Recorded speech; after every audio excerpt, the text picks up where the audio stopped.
Welcome to the first video episode of Prisoner to Billionaire. This one is entitled A Brief Introduction. You can go on Spotify to listen to my audio versions, but now I'm moving over to the video side, so those probably won't be uploaded too much, but I wanted to give you an understanding of who I was and give you a visual of the person I am so that you can see not only who I am, but what I'm about and where I came from, where I'm headed, where I'm going, all the stuff.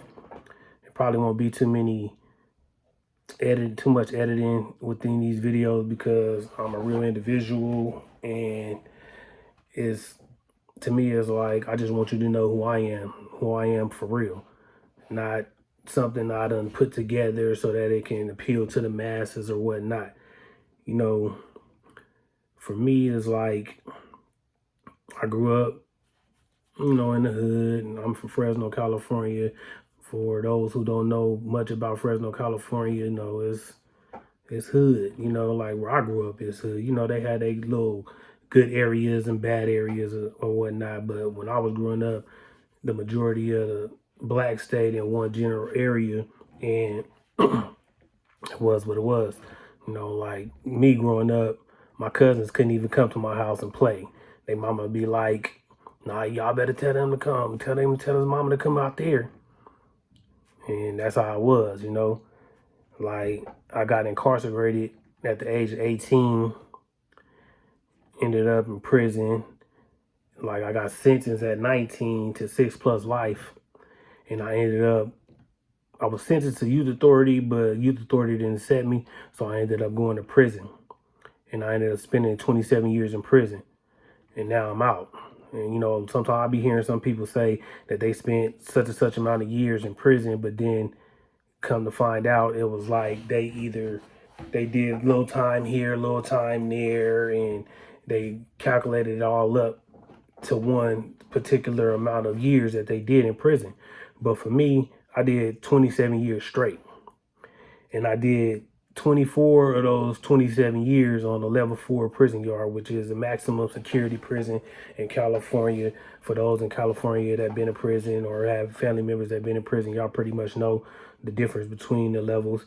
And I did the majority of my time on a level 4 stand-up time. Like I didn't go PC, I ain't do no S&Y, none of that. I've been on a level 4 prison yard, even when I went down to a lower level, still on the GP yard, all the stuff. I went to board 5 times altogether, but I ended up getting out on that 5th time. Every other time I had got denied.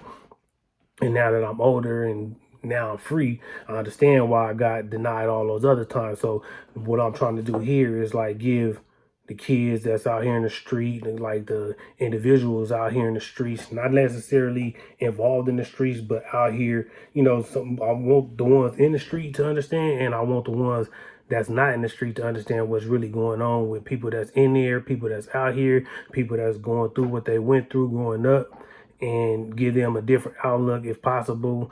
And I really, I want to be somebody that's a mentor to children out there to prevent them from going through the stuff that I had to go through, because I understand that for me, like I wasn't taught that different type of stuff. I was taught going through the stuff that I had to go through, learning here and there from the stuff that I had to go through.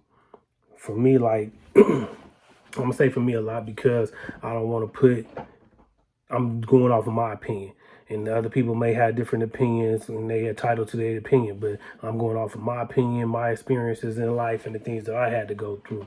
So let me give you a brief understanding of how that was. My dad died when I was 3, and he was the father of me and my sister that's up under me. I'm the oldest of 5. And my mom, she ended up turning to drugs later on down the line. My step pops, he was in and out of jail.